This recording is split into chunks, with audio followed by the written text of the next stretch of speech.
July 17th, most of Southern Ontario is looking to recover from the summer flood of 2024. We certainly hope that you're all safe and sound. This is the Sportsline Podcast here on CHCH. I'm Bubba O'Neil.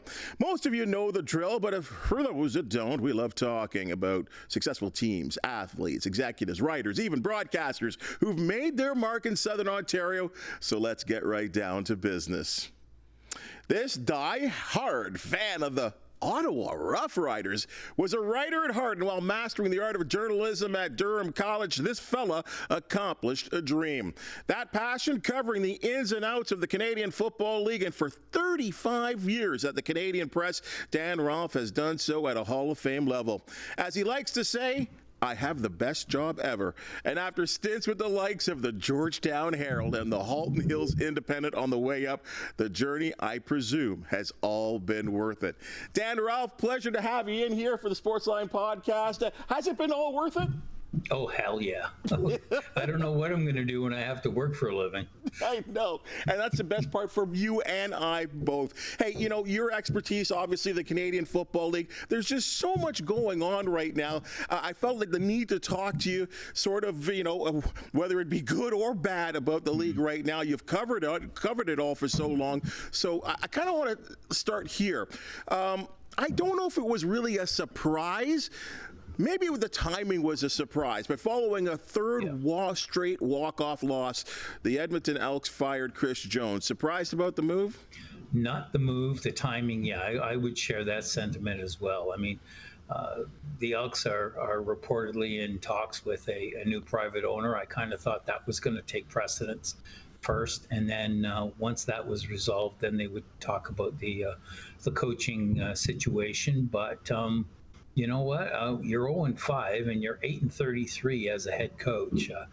Bottom line is to win, and when you're not winning, that hot seat gets awful warm, and it can happen at any time. So, I wasn't surprised at the move. I was surprised more about the timing, but I mean, I get it. You know, I don't understand this about Chris Jones.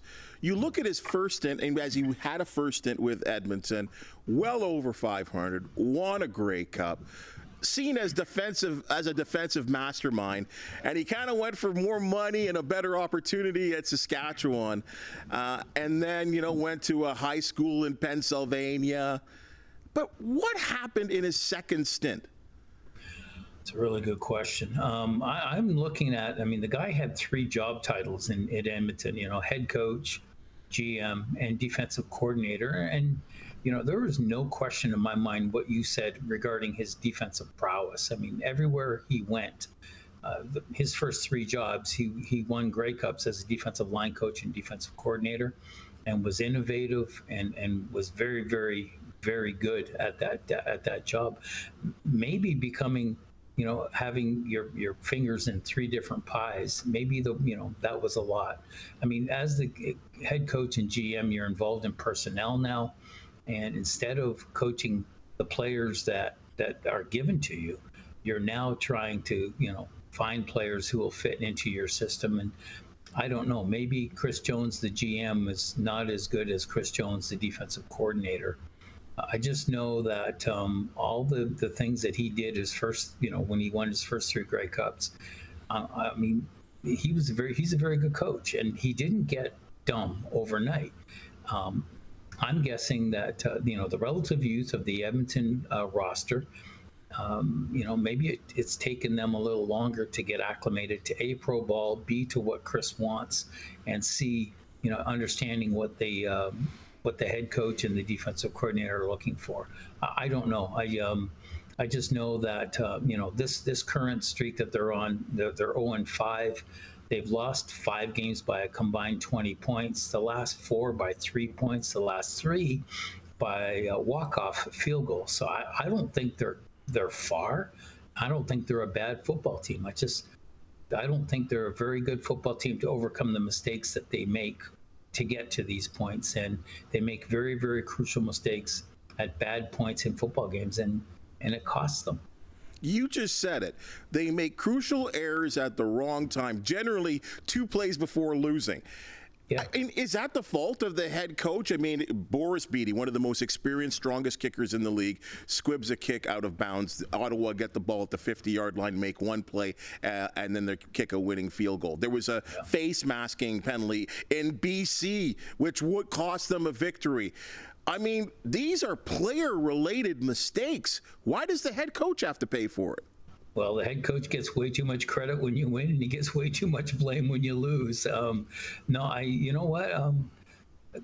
Somebody's got to. It's easier to fire one coach than it is to get rid of, 43 players, and ultimately, the players are a reflection of the coach. I mean, if their players are disciplined, then your coach is preaches discipline. And I remember when Edmonton was in Toronto, and a crucial roughing the kicker penalty kept the Argo drive going, and it ultimately led to a 3-point Toronto win. And I mean, it's just those things that happen, and they seem to have, like you said, they seem to happen at the wrong time, and Edmonton's not good enough, quite frankly, to overcome those mistakes at crucial times. But yeah, I think I don't think Chris Jones was fired because of what happened against Ottawa on Sunday night. I think it was a cumulative effect, and they were 4-14 last year, and they were 4-14 the year before. So I just think now was the time, and whether you lose by 3 points, 1 point, or by 40 points, it shows up as 0-5 in the standings, and that's, quite frankly, that's not good enough, and they have to make a change, because if Edmonton goes 0-6 this week, I mean, they're going to fall precariously close to not making the playoffs again, and they're already 6 points behind, or 4 points behind, I believe, third place in the West, and you got to stay within striking distance of that. Here's a question that there's a lot of people in this area that are curious about. Was his reluctance to not play Trey Ford at quarterback an issue there? I mean, they went so far to go out and acquire a veteran arm and not develop another Canadian quarterback. Yeah, I mean, at the time, I kind of, thought you had this young kid. He's Mr. Excitement. He gave you all your wins last year. To me, I thought he should have had the opportunity to compete for the starting job in training camp. He was the starter at the end of the year, and through no fault of his own, he opened training camp as the backup. Having said that, though, I mean, I get where Chris was coming from. I mean, he's a smart man. He knows that his job was to win football games immediately, and he figured that a veteran quarterback who's been part of 2 Grey Cup winning teams over 5 years in Canada gave him the best chance to do that. I guess the jury's out. You take a look; they're 0-5 right now, even though McLeod Bethel-Thompson, in my humble opinion, is not playing badly. He's not. I can't pin 5 losses on a quarterback who's got 9 touchdowns and 5 interceptions, and whose offense is averaging over 25 points a game. I pin it back to a defense that's giving up over 30 points of offensive points per game, and that's a tough hole to get for any offense to get out of. And so, you could question it, but I don't think McLeod Bethel-Thompson's play has a direct correlation to them being 0-5. Final question on this point here. Jarius Jackson, the head coach, G. Roy Simon, the general manager. I don't know. They have the interim tag on them right now. I guess they're under the spotlight. I mean, you've been covering this league since the Rough Riders, right? You understand that the Edmonton franchise, then the Eskimos, were seen as the charter franchise of the Canadian Football League. Where do they go from here? Well, I mean, I think if any, the silver lining to this cloud is both G. Roy Simon and Jarius Jackson have a lot of time to sort of show that they can do their respective jobs on a full-time basis. And, I mean, there's nowhere to go but up, quite frankly. And so both of them are auditioning for the full-time job, and, both have been patient to get to this point. It's not an ideal scenario for them to be in their respective positions, but such as life in pro football, and now it's their opportunity to show, that they have the mettle to lead a team and to make a team respectable. And so, they have they have 13 games, and if they get into the playoffs, they have a playoff game to show that they can put the pieces in place to getting the Elks back to that level that you talked about. And it wasn't that long ago where they were the model franchise of the Canadian Football League and were perennial contenders. But not since, they haven't been in the playoffs since 2019. So, and Jason Moss, I believe, was the head coach, and we'll see what he's done in Montreal now. All right, to another executive move in the Canadian Football League partially. Maple Leaf Sports and Entertainment part ways with President Bill Manning. Like, I've talked to plenty people, fans and backers of TFC. They're celebrating. Really? They could not stand Bill Manning. What effect, if any, will this move have on the Argonauts franchise? I'm not thinking much this year. What I'm more interested in is that GM Mike Clemens will be reporting directly to Keith Pelly, who was a former president of the Toronto Argonauts and is now the head of MLSE. That to me is more intriguing because Keith Pelly knows what it takes to run a football organization, and I think he will be able to see what's going on and initially take a hands-off approach and see how things are going, and then be able to get involved and get his roll up his sleeves and get involved with the Argos.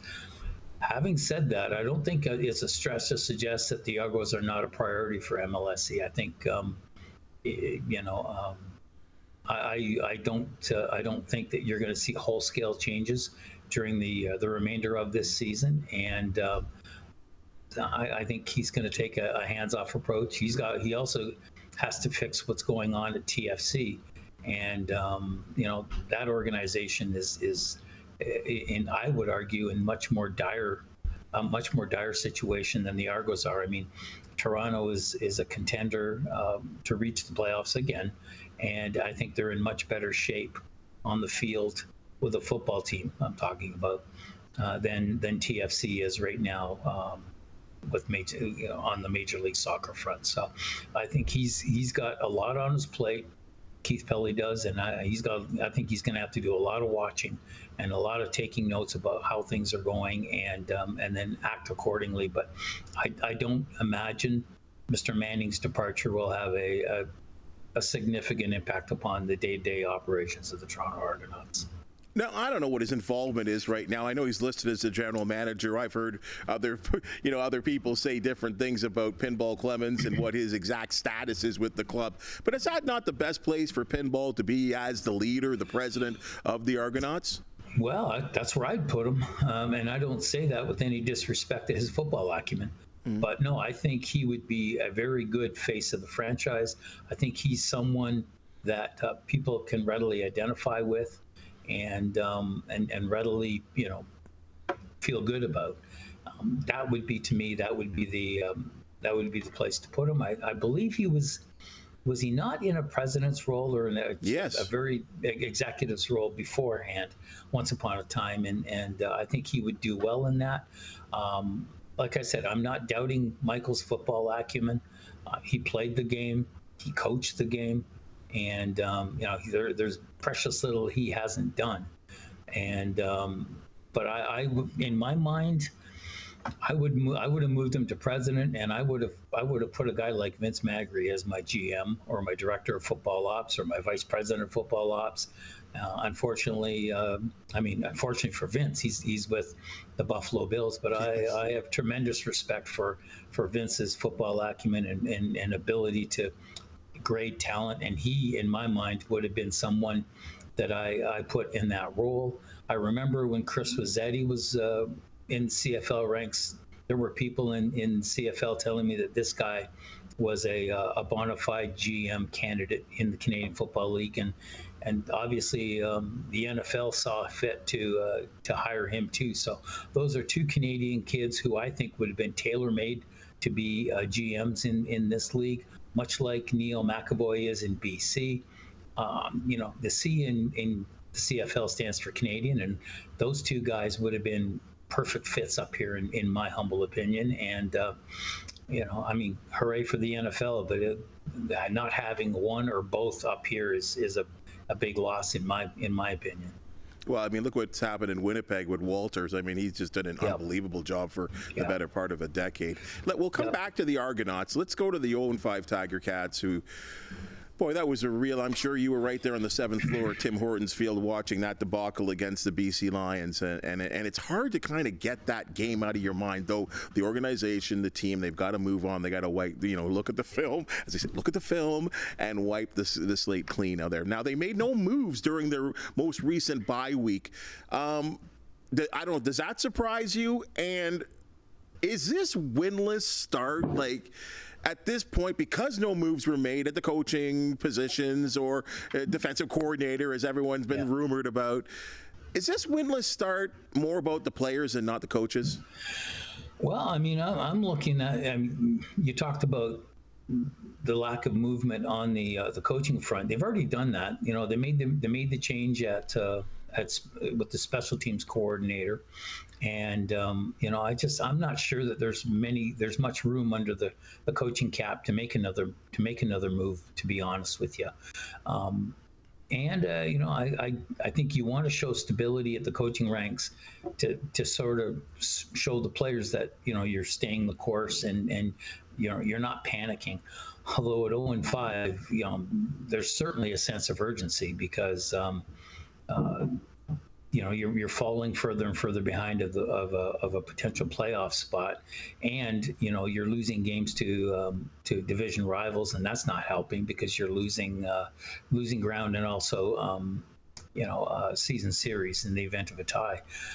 But no, I'm not surprised with the lack of moves, to be quite honest. I'm not sure. I'll tell you, I wouldn't be messing with the offense. I'd like in this situation, much like to Edmonton, in that I think the offense is doing okay. I think it's doing its part. I just think Hamilton's defense has struggled. They're averaging over 30. Close to 30, if not over 30, offensive points against, and that's a tough thing to overcome for any offense to tell them that you have to score 35 for us to be competitive in this game. That's a tall task, and I kind of figured there would be some growing pains on defense. I mean, Simone's retired, Jordan Williams retired. There's some departures as well. But I certainly didn't see this struggle coming, and I just think if they're going to have to get some stops, they're going to have to put the offense in good position to run the ball and run and control the ball, and B, put them in half the field to score some points every time they can get that opportunity. Because right now I see Hamilton's offense doing a lot of situations where they're moving the ball well, but they don't always finish with touchdowns, and that's crucial because you're worried about whether or not your defense can hold them. And it's strange because you did talk about, as you talk about that defense, and you're right, the Williams departure was a shock. I mean, I think they were, looking to rely on him on being the guy in the middle. Yeah. Simone's thing was a bit of a surprise to many, at least on the outside of the locker room. And say what you want about Chris Edwards, bit of a problem sometimes, but a heck of a football player. Yeah, I still thought they replaced it. I thought they replaced it with good players. I mean, they virtually robbed the Argonauts of 3 or 4 defensive players. Yeah. I feel like they should be better, Dan. No, I'm with you. I'm with you, and I can't put my finger on why. I like Chris Edwards. I'll be honest. I like Chris Edwards as a player. I just think sometimes the other stuff sort of tarnishes what he brings, right? No doubt. And I think he would have faced a suspension to start the season. So I'm not sure how much of an impact Chris, if they brought him back, how much he would have made to this team initially anyway. I mean, I liked the addition of Jamal Peters.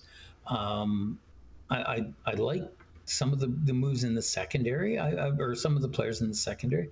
I just, for whatever reason, it's not gelling. They're not. There's no consistency, it seems, and the defensive line. I mean, you lose. Ted Laurent retires. That's a presence, not only in the locker room, but the big man in the middle, right? And I've always liked Dylan Wynn. I know there were issues with his staying healthy, but when healthy, he gave you 150%. I liked that. But I mean, I'm not going to argue about Casey Sales. I think I mean, this guy is. He's fabulous, and I think that's a positive move there. And the two Argo defensive linemen, I think, have played, what little I've seen, have played well. But I don't know. I don't understand it. I don't get it. And as well as Hamilton's offense is playing, it's tough to win games when you're expected to stop 35 on the offensive scoreboard. This is a tough thing for me to bring up here because it carries over a couple of years. A stat has been brought forward to me that blew my mind away, and I never really thought about it. Scott Milanovich has won, I believe, one out of his last 18 or 19 games. Does that mean anything? I guess it has to mean something. It doesn't mean much to me because I've seen Scott win games in Toronto. I've seen, he's a very good coach. There's no doubt, if and or buts in my mind. And again, in this situation, he's also the offensive coordinator and play caller. And to me, I think the offense is in a decent place. I mean, I'm not going to argue about the play of Bo Levi Mitchell at quarterback. I'm not going to argue about the play of James Butler in the running game. I will argue consistency in the receiving core. But you know what? To me, this is a defensive situation, and if they can get that taken care of, even semi, then I think Hamilton is in games. And if you put the Ticats in a situation where in the fourth quarter they're maybe looking to either score a decisive touchdown or go ahead. I think that's a better mind frame than playing against BC and being down by a ton at halftime and being forced to play catch up, not by one or two touchdowns, but by multiple touchdowns. And every time you do make a move to come back and make it look like you're going to make this game interesting, the Lions do something offensively to take that momentum away, and you're now all of a sudden you're back to playing behind the really behind the eight ball and taking James Butler out of his comfort zone as a running back and making him your primary target in the passing game. So that to me is I'm not worried about Scott. And he's a former coach of the year. He's won a Grey Cup. He's got experience in this league. I wouldn't worry too much about the head coach. Well, perhaps the sight of the Argonauts in their own building will fire up this team. But with that said, Toronto really impressive in last week's dominant 37-18 win over the previously undefeated Alouettes. Yeah. And that's twice they've done that in Montreal over the year. The streaks started with a loss last year to the Alouettes, or at least a win over the Alouettes. Hey, are they the real beast of the East? I mean, they are the defending East. Well, I guess they're not the defending East champions, but they were 16-2 is what I'm trying to say last year, and look like the real beast of the East. But even at 3-2. Are they really a team for the Tiger Cats to be worried about and concerned about? Oh, heck yeah. I mean, I'll be honest, I think Hamilton has to worry about every team it plays.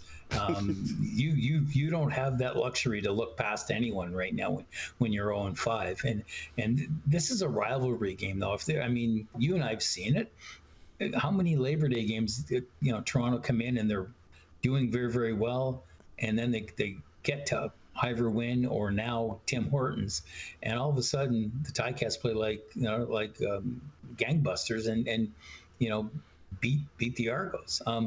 I'm not sure I would say that Toronto's the beast of the East. To me, Montreal is the team to beat in the East, and they will be for the rest of the year. They're how they overcome the first loss of the year and coming back from a bye week, and maybe how to play without Cody Fajardo, depending on how that hamstring injury is. We'll see. But I mean, I think Toronto, in my mind, was always a solid second place team in the East, and they've not. And there's been nothing to alter that in my mind. I think Hamilton and Ottawa are going to fight for that third spot, and we'll see how that transpires. But in my mind, Toronto is firmly the number 2 team in the East, and if Hamilton wants to get back into the race, what better way to do that than to beat a rival at Tim Hortons Field?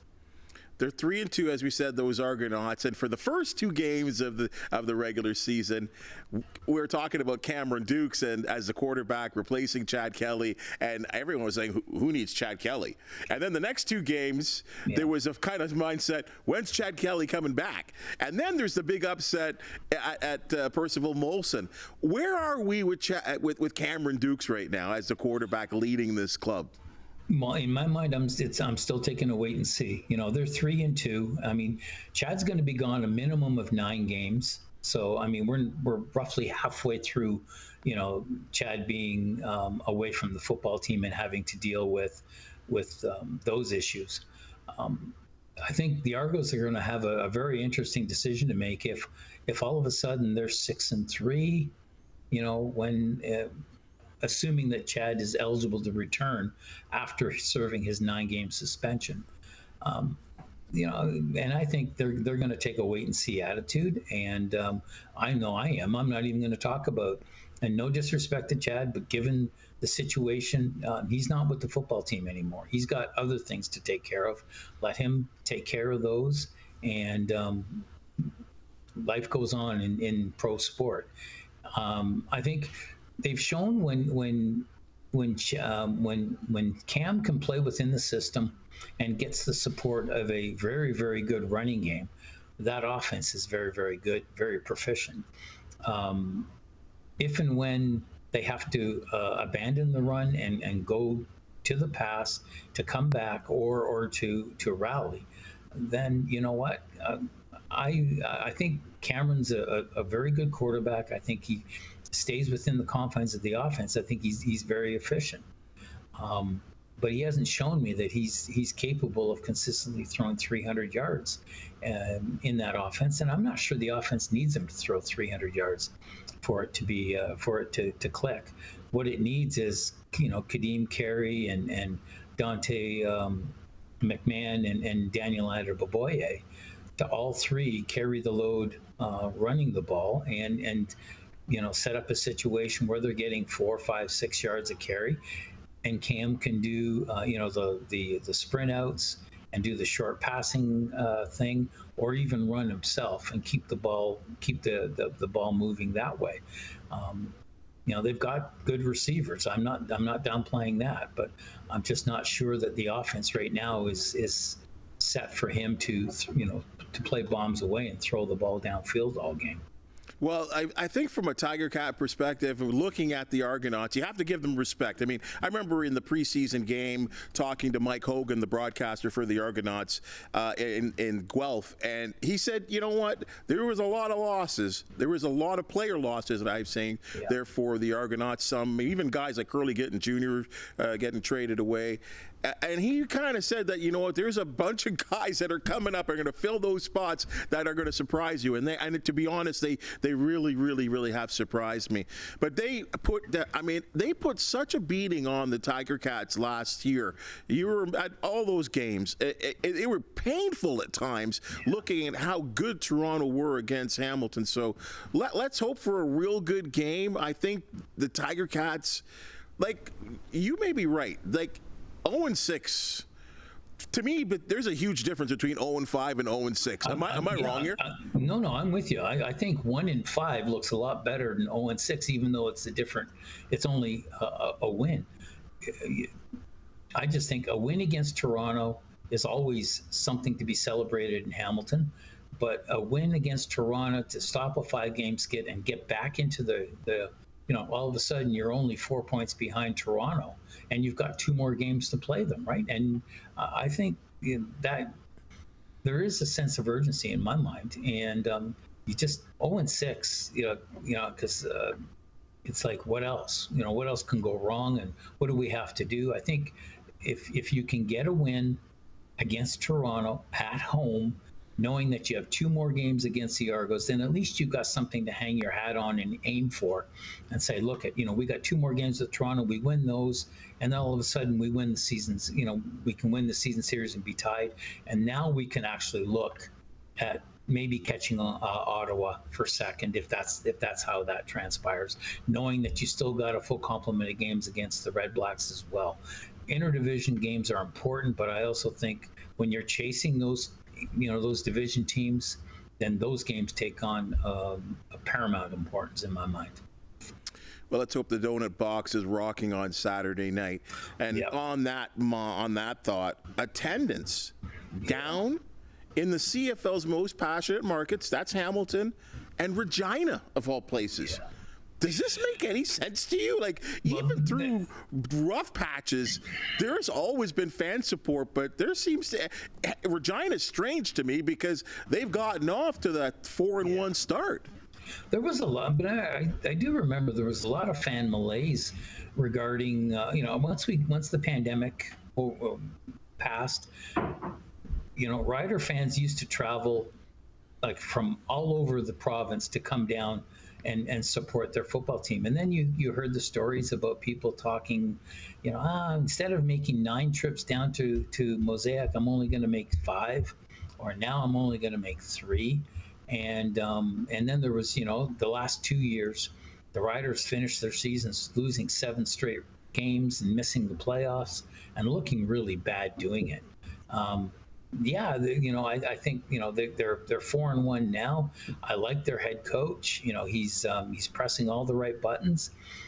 They won a game with Shea Patterson as their starter. With Trevor Harris after he was hurt, and I think Trevor's going to come back sooner than later. I don't think you're going to see him gone the full 6 games, and that'll be something to really look forward to as well.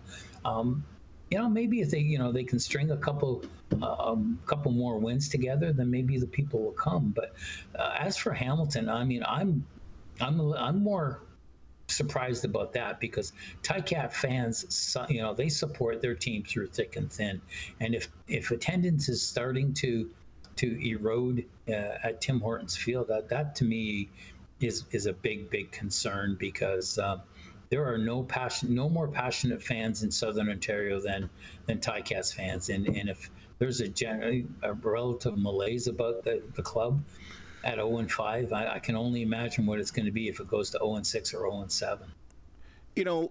And Dan, I do work, do some work for the franchise as well too, and proud to do so. Do you think this is just a basic fact that somehow in a 9-team league they have not won a Grey Cup since 1999? Isn't that amazing? I keep reminding myself of that fact because sadly I remember watching that game in Vancouver. You know what? I think that has something to do with it. You've had the Grey Cup twice at Tim Hortons Field, and and there was that gut-wrenching loss to Winnipeg in overtime when the Ticats led going into the fourth quarter. I think that might have something to do with it, but I also think too 0-5, puts a real bad taste, and 1-6 looks 1-5 would look a lot better than 0-6 come the end of the weekend. Well, I remember an old year back at the old barn where the team were 1-17, and at that point, I don't even want to go look. The Ivor win was like 14,000 or whatever it was at the time. Let's hope the team don't get back there. As you said, the passionate fans, the people that support their club, Hamilton, they deserve a winner. I believe I've said that for years upon years, and as you well know, when you visit that building, there's an energy about it, and to see it affected in any other way, I can't even go there to think about it, though. No, but I mean, a transformation can happen quickly. I point to what's going on in Vancouver, both on and off the field, and to me, that's the ultimate success story. But that's a story that every franchise in the league can enjoy and can be a part of. So, and you know, it happens.